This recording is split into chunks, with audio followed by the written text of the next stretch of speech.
This is Here's How, Ireland's political, social and current affairs podcast, presented by William Campbell.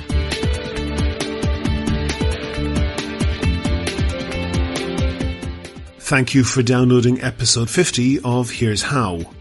In this podcast there's an update on the anti-Gardasil vaccine group Regret, and I talk to someone who will lead a march against Islamic terrorism in London this November.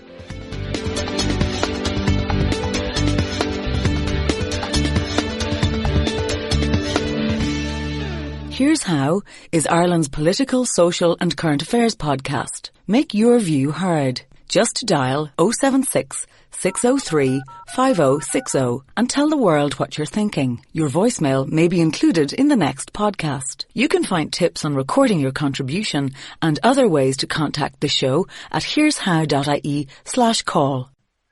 There was a lot of feedback from the last podcast on the topic of the claims by the anti-vaccine group Regret.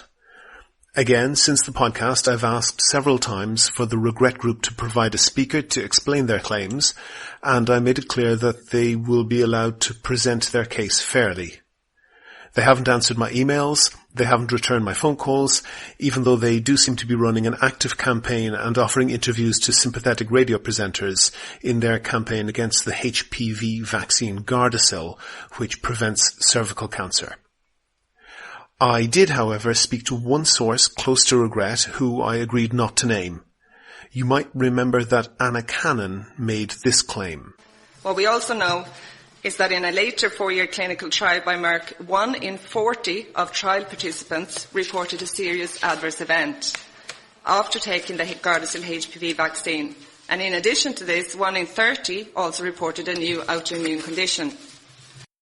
That's Anna Cannon speaking to the Oireachtas Committee on Health and Children, and she gets her figures a bit muddled up from time to time, but she's made this claim in many radio interviews, including this one on Highland Radio in Donegal. When they approve a vaccine, they approve it on the basis of benefit versus risk. But if we look at the manufacturer's own trials on this drug, we know that 1 in 30 experienced very serious side effects and 1 in 40 with a new autoimmune condition. The source that I spoke to was good enough to point me to the documents that the source believed, and that the source understood Anna Cannon also believed proved some version of that claim. The document is an FDA information document on Gardasil. The FDA is the US Food and Drug Administration, and I'll put a link to the document on the page for this podcast.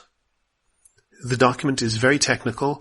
It's a report on clinical trials. I've read it closely and I've had the help of a medical expert to explain parts of it to me, and I've specifically gone to the part that my source says proves Anna Cannon's claim. It doesn't. The trial follows more than 20,000 people, about half of whom got the vaccine, and it records a large volume of health information about them. This is normal in clinical trials.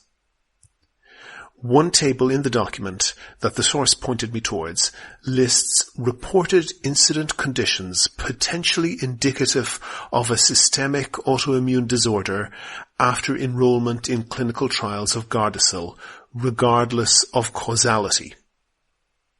What that means is that there's a long list of conditions that are sometimes associated with autoimmune disorders, such as rheumatoid arthritis, multiple sclerosis, and about 20 more. If you take any group of 20,000 people, some of them are going to have those illnesses. In the case of this 20,000, about 2.3% of the people had one or other of this long list of illnesses. These are illnesses where a doctor might investigate an autoimmune disorder as a possible cause. Contrary to what Anna Cannon said, there's no suggestion in the document that all of the people had an autoimmune disorder. What it says is that they had a condition potentially indicative of an autoimmune disorder, regardless of the causality, that's to say, regardless of what actually caused it. Anna Cannon's suggestion that the people had these illnesses because they got the vaccine is flatly proven wrong, because the proportion of people reporting them after they got the vaccine is exactly the same as the proportion of people reporting these illnesses without ever getting the vaccine. The bottom line is that, sadly, sometimes people get rheumatoid arthritis or multiple sclerosis or other illnesses. People who get rheumatoid arthritis or multiple sclerosis after getting Gardasil don't get ill because they get the vaccine. They get ill because sometimes people get ill. One other claim from Regret is that they represent 400 girls who have been made ill by Gardasil. They've repeated this claim so often that it's being used without question. This is George Hook on News Talk. I wondered why 400 young women had their lives destroyed by perhaps, and I hasten to add perhaps, a reaction to a vaccine. He says perhaps a reaction to the vaccine, but he doesn't question the claim of 400 girls having their lives supposedly destroyed. Let's look at that. On the Regret website, there's a listing of what they call victims. They list 60 stories of regret. The people aren't identified. They're listed as Fiona from Cavan, Amber from Louth, Audrey from Dublin, and so on. So I read them, all, and I Googled them. First off, Regret don't offer any explanation for the disparity between the claim of 400 and the listing of only 60, but perhaps they didn't have the resources to update their website. But when I Googled the stories, it was clear that a quarter of them, 15 out of 60, were simply copied and pasted from other websites. If these are the stories of members of the Regret group, it's strange that they needed to be copied off the web. And of the remaining 45, only 15 actually made a claim of a close association in time between getting the vaccine and getting ill. Some of the stories explicitly say that the supposed victim was healthy for years after getting the vaccine, before getting ill. So Regret only have 15 claims on their website of someone getting ill in the wake of actually getting the vaccine. That's a long way short of 400. I've asked Anna Cannon and Regret for more information about the exact number of people they claim are ill. They haven't responded. Do you agree? Do you disagree? If you want your point of view heard, dial 076 603 5060 and leave a contribution for the show. The lines are open 24/7 and you can find tips on how to record a good contribution and other ways to contact the podcast at here'show.ie/call.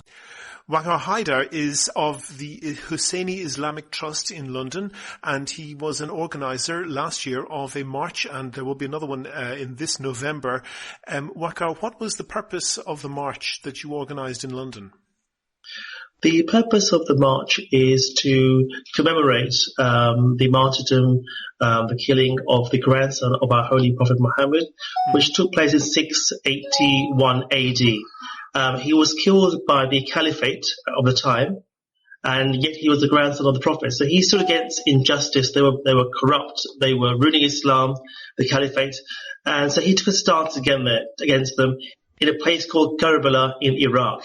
Mm-hmm. This took place in 681 AD, but he traveled purely with his family, with his sisters, his wife, his children, his nephews, his close friends. They left their hometown of Medina and Mecca and went to Karbala in Iraq, and that's where they were killed. And every year throughout the world, be it in New York, be it in Oslo, be it in India, Pakistan, Iran, Iraq, throughout the world, there are processions which commemorate this event. And you see that has some particular relevance for the violence and conflicts that are going on in the Islamic world at present. What would you say that is? Oh, very much so. I mean, if you could look at the current state of affairs, the biggest victims of ISIS are Muslims. Mm-hmm. They've killed more Muslims than anybody else of any other religion, in a vast majority. When you can look at the actual ratio, what's happening in the Middle East at the moment, the way they're slaughtering people, be it in Syria, be it in Libya, be it in Iraq, be it in Pakistan, be it in Kashmir, be it in Bahrain. Mm-hmm. Everywhere they're at, or in Nigeria, what they've done in Europe, in Paris and elsewhere with their attacks, or in Belgium. So they have, in the majority, their targets have been Muslims, and especially the Shia community. And that's the community which follows what we term as the Ahlul Bayt, the family of the Prophet. So Imam Hussein was a grandson of the Prophet. He was killed by Muslims. This is connected with people who aren't Muslim might not know the background of this. Yes. But this is connected with the split in Islam between Shia and Sunni Muslims. Am I correct? That is correct. And many people around the world have made clear that they feel that Muslims do not sufficiently reject the violence of organizations like ISIS. Given that you have this march and that you have, you're talking to me now, what is your view of ISIS? Well, our view of ISIS are in terms of their brutality, their injustice, their ruining of Islam, of such a pure, peaceful religion, their interpretation and their actions are nothing but barbaric. They're not even Stone Age. I mean, they're inhumane in the way they try to achieve their goals. And last year we were brave, or we took the initiative to actually go out and not just commemorate Imam Hussein, because after all, he stood against injustice, and ISIS is the injustice of today. So last year we had lots of placards and banners saying no to ISIS, no to terrorism, not in our name. We most strongly object because we're the biggest victims of ISIS. They're killing us everywhere. I mean, they kill any human being for whatever reason they may have.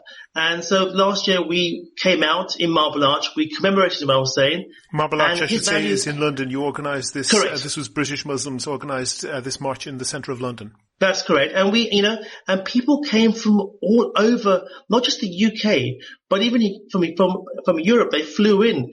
I mean, they're all coming, on their own expense. We had coaches from Glasgow, from Newport in Wales, from Manchester, from Leicester, from Bolton, from Watford, from Nuneaton, from Coventry. We had so many coaches. These people all came. We had probably more than 10,000 people, who came out in the winter, in the cold, to mourn the loss of their Imam, but also at the same time to make a point that we, Muslims of Britain, strongly, strongly condemn and are totally against people or groups like ISIS or the Taliban or Boko Haram in Nigeria or Al-Shabaab in Africa. These groups are nothing to do with us.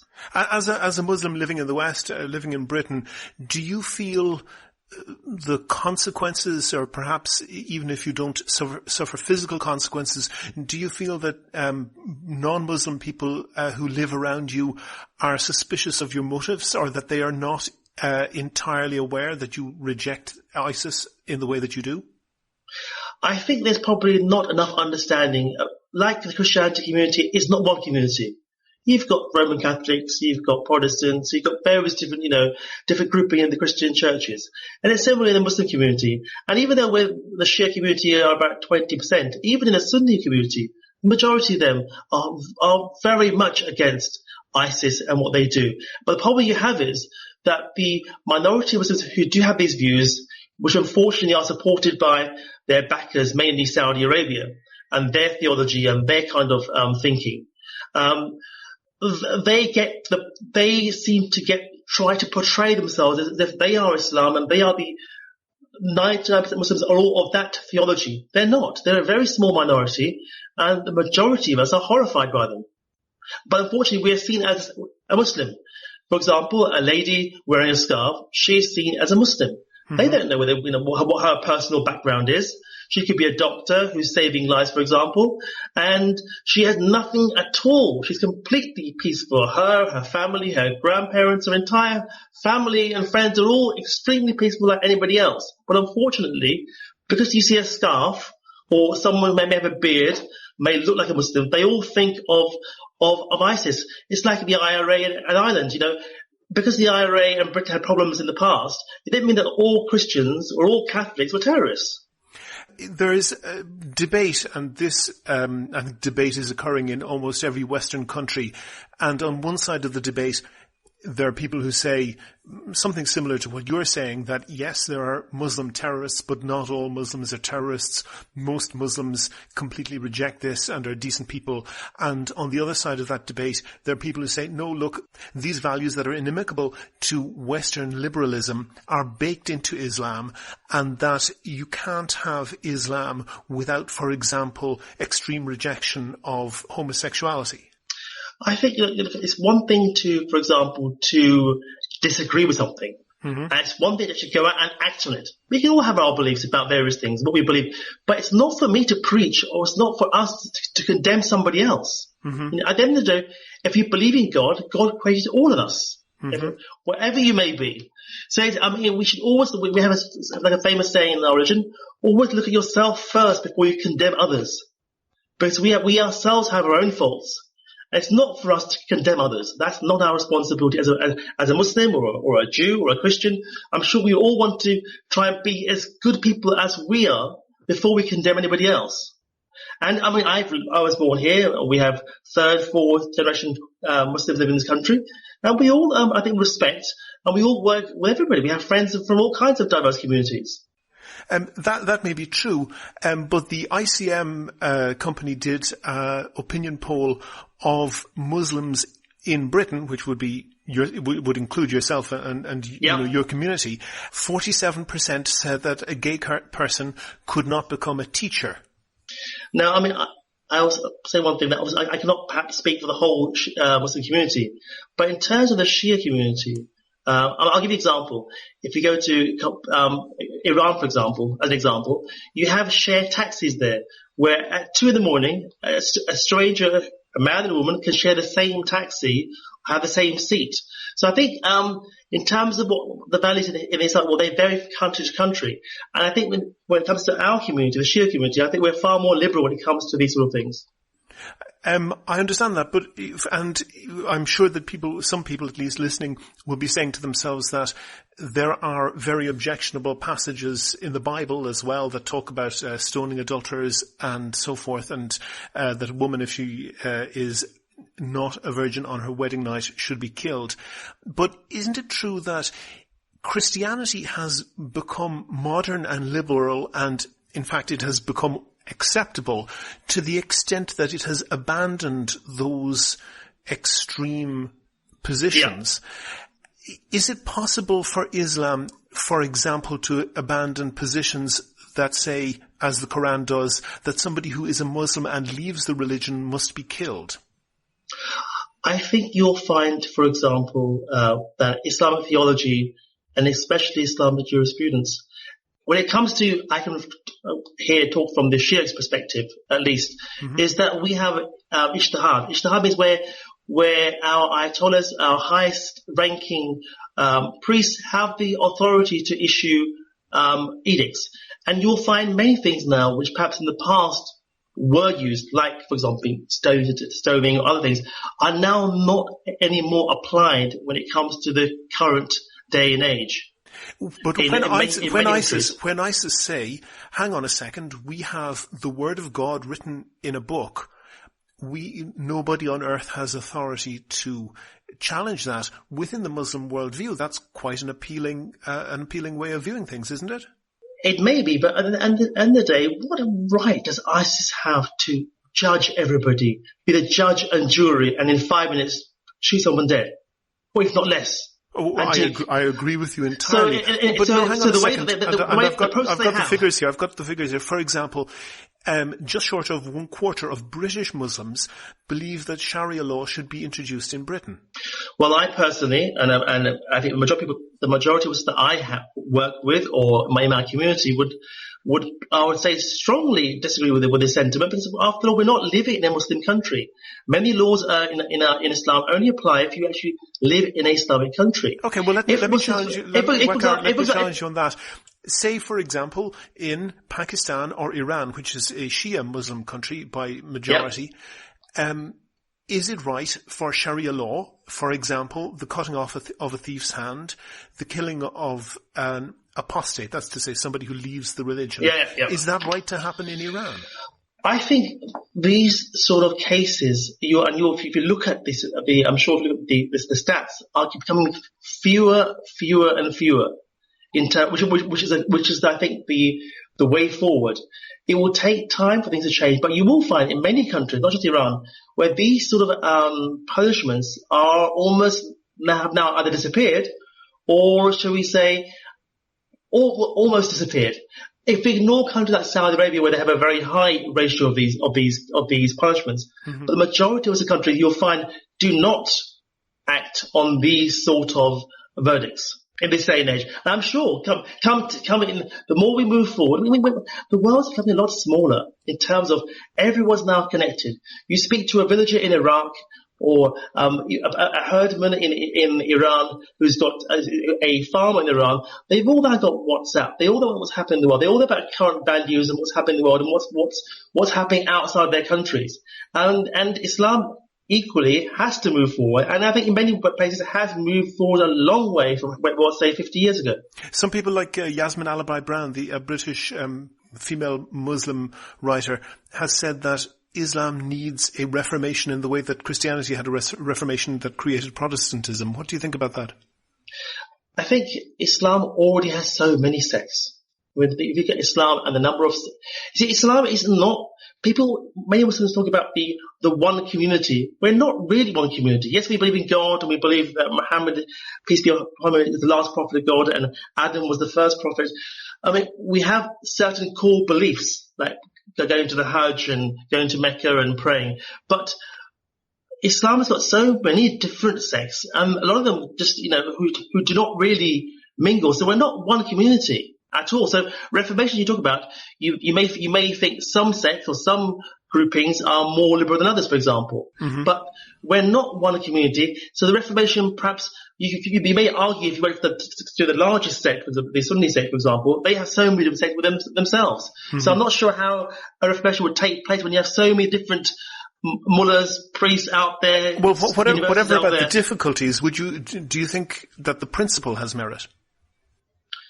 I think the understanding of how Islam should today in our working lives, what Islam means to people, what Islam, for example, how we behave, how we should go out in our working lives, be it at work, going to school. I think Islam, some people have a closed view of how we are supposed to live in the West.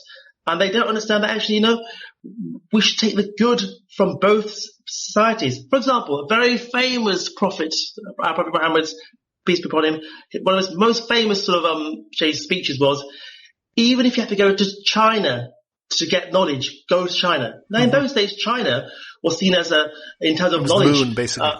And so he said, leave Arabia and go to China and come back but learn. So that we talk about in our community, in our origin, about Muslims, that knowledge should be from the cradle to the grave. Until you die, you should always keep learning.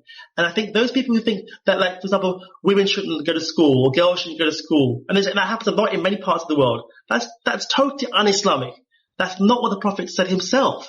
He encouraged all men and women to go to school. For example, back to Iran. In Iran, at university, there are more women than there are men in university, as an example. So in that field, they managed to move forward and get women out of the house to go to school, go to college, and go to university, and become professionals like anybody else in the West. And that has to happen. Wacker, I want to get one sense from you, because I read about the march that you had last year, and that it had a very strong theme of rejecting terrorism, in particular rejecting ISIS. And one of the things that was notable about that march was that it didn't really get an awful lot of media coverage. Can you, maybe addressing non-Muslims, can you say how that feels, that comparing the amount of attention that people like ISIS get compared to when Muslims speak out and reject terrorism? I mean, an example in the UK is Ajam Chowdhury, who's now, I believe, behind bars. Now, he'd have like 20, 30, 40 followers on the streets, and he'd be front page news in the tabloid press. He's a very extremist, pro-terrorist cleric within Islam in the UK, yeah. That's right. That's right. Whenever you see him on TV, in fact, one year we were warned by the police that he's actually near your possession, so we're going to make sure that he keeps away from you in case he causes you problems. But my point being is, one person with 50 people on TV, he would get the limelight. We came out in the winter in December last year with more than 10,000 people, and you saw people of all ages. In fact, nearly half the procession were women. They all came out on the streets, out of their houses, took the day off and made the effort to come to London, all to speak out against terrorism. And it's unfortunate when so many people come out with so many placards, and we emailed and spread it to all the media channels, and no one, perhaps covered it at all. And that was disappointing. It wasn't until the next day, somehow the Sun newspaper, which is the largest tabloid paper here, published a small paragraph on page 8 the following day. Can you understand, Wakar, the frustration that many people in the West will feel that the benefits of living in a liberal society have been hard fought, and every step of the way from votes for women all the way up to marriage equality is something that took a lot of effort and consumed a lot of energy. When people say, for example, that we must accept multiculturalism, and then we see that, for example, 40% of British Muslims believe that wives should obey their husbands, that seems like setting the clock back 100 years. Can you understand how people who disagree with that feel uneasy with having many Muslims in the country and perhaps the prospect of tens or hundreds of thousands of Syrian refugees coming, increasing the Muslim population? I think when it comes to surveys, again, the surveys, where they take place, which communities they take place into. For example, a lot of things are cultural. Are you questioning the number? No. What I'm saying is, do you accept the from that ICM poll? I'm sure the numbers are correct. I'm not questioning that. But what I'm questioning is, now that if we go back, Islam also has the different people also have their cultural baggage they bring with them. So, for example, you might find that if you had, for example, interviewed them, very well, in this country, the majority of Muslims are from the India, Pakistan subcontinent. I presume that's the majority of Muslims, followed by the Middle East. So, if you look at many of the Pakistani, people often confuse culture with religion. And it's the same in Islam. I'm sure it's the same in other, because a Christian in the Philippines or a Christian in Rome, I'm sure there are some differences between them, even though they belong to the same sect. And the same thing in Islam, people often, I think, especially in the elder generations, confuse culture with religion, because their father or their great grandfather did this. This is what we should do, and that isn't always the same as what Islam says. Islam says that man and woman are equal but different. That's what Islam says in the Quran. So my point being is that often a lot of Muslims are still very in their culture from back home.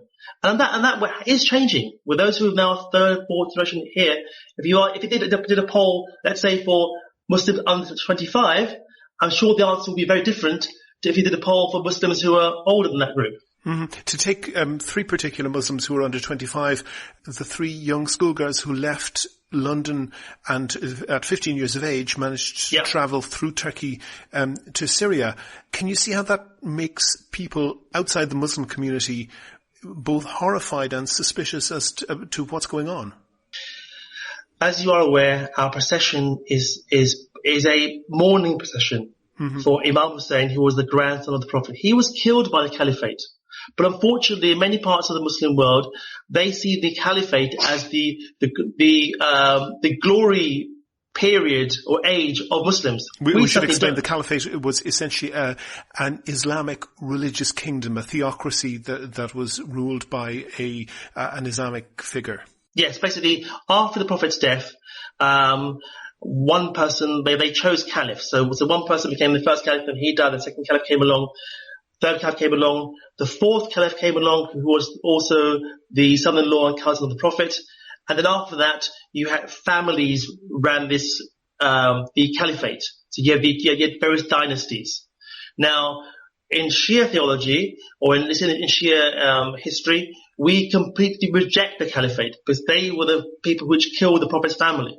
So that's our perspective, okay? Mm-hmm. So based on that, you will not ever see any Shia families or Shia women or Shia girls running off to Syria or anywhere else, because our history is that we completely reject the caliphate. But other parts of the Muslim community, which perhaps may see the past, the caliphate as the golden age for Muslims, for them I can see that for them it would be appealing to go to Syria to join the caliphate, because they think that is the golden age, the best place to be, that's the purest place on earth. However, from a Shia perspective, we completely are at odds with the caliphate system and completely reject the caliphate system. So my point is, you'll never find, it's very rare. Have you ever seen any young girls being groomed from the Shia community, be it Iraqi or Pakistani or Indian or Bangladeshi or Iranian, who've been groomed and gone out to Syria? You won't, because it's against our theology, against our history. Waqar Haider, the organiser of the Husseini Islamic Trust UK's march in central London, thank you very much for talking to me. You're most welcome. Thank you.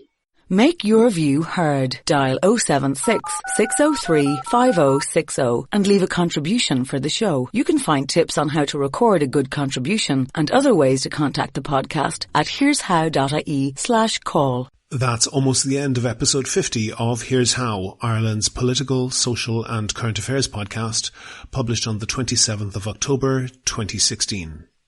There's a link to the FDA document that I referred to regarding the Gardasil vaccine, and to the Husseini Islamic Trust and the Arba'een March on this podcast's page on the website. If you can think of a topic that should be covered in the next show, or if you want to suggest someone else to include, and that could be yourself, then let me know. That offer is still open to anyone from Regret or any of their supporters. If you like the podcast, please go on iTunes and give it a rating or even write a nice review.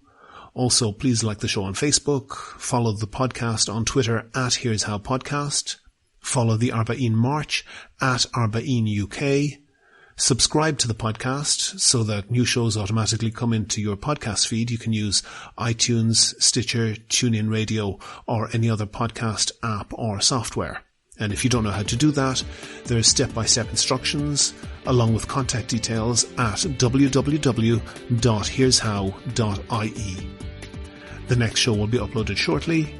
The Here's How podcast is produced and presented by me, William Campbell. Thank you for listening.